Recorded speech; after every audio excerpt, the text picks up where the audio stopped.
என்ன மூட்டை மூட்டையா இருக்கு? என்ன மூட்டை மூட்டையா இருக்கு? இதெல்லாம் நீ என்னன்னு தெரிஞ்சுக்கணுமா? இப்ப அவசியமா? சரி வா வா, எல்லாத்தையும் தெரிஞ்சுக்கிறதுக்கு நண்டு ரொம்ப ஆர்வத்தில் இருக்கா. இது வந்து மைதா மாவு. எம்பிடும் பாரு, நல்லா கிட்ட வந்து காட்டு. மைதா மாவு இது எதுக்கு சொல்லு. வடை போட. அதையாச்சும் தெரிஞ்சு வச்சிருக்கியே. அதுக்கப்புறம் வந்து இது கடலை மாவு. பார்த்தீங்களா, இப்படித்தான் போய் மில்லில் போய் அரைச்சி வாங்கிட்டு வரணும் கடலை மாவு. நல்லா தெரியுதா, நண்டு நல்லா பார்க்குது எடுக்குதா.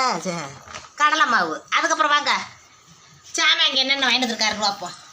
இந்த எண்ணெய் ஒரு 4 வாங்கிட்டு வாங்கிட்டு வந்துருக்காரு.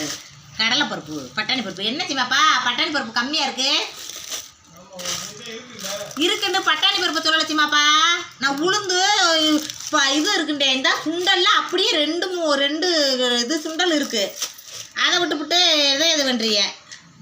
அப்புறம் பார்த்துக்குங்க, இது ரப்பர் பேண்டு. இந்த வடையை மடித்து கட்டுறதுக்கு ரப்பர் பேண்டு. இது வந்து சோப்பு. சோப்பு என்ன சின்னதாக இருக்குன்னு கேட்குறீங்களா? ஏங்க ஆளுக்கு ஒரு சோப்பு. இதே மாதிரி 10 ரூபா சோப்பை வாங்கி 5 பேத்துக்கு 5 சோப்பு வச்சுருப்போம். அவங்க தனித்தனி டப்பு. அவங்கள தனித்தனியாக போட்டுக்கிறது. இந்த வகையில் எத்தனை சோப்பு எடுத்துருக்காரு இன்னும் கிடக்கு. அப்படித்தான் எங்கள் குடும்பத்தில். இது வந்து இது இந்த பொடியை. அதுக்கப்புறம் எண்ணெய் பாக்கெட் ஒரு 4 இலை. நண்டு என்ன பண்ணிக்கிட்டு இருக்க நண்டு? எண்ணெய் பாக்கெட் ஒரு 4 பாக்கெட் வாங்கிட்டு வந்துருக்காரு. 5 பாக்கெட் வாங்கிட்டு வந்துருக்காரு நண்டு. போதுமா? இது பூரா எதுக்கு?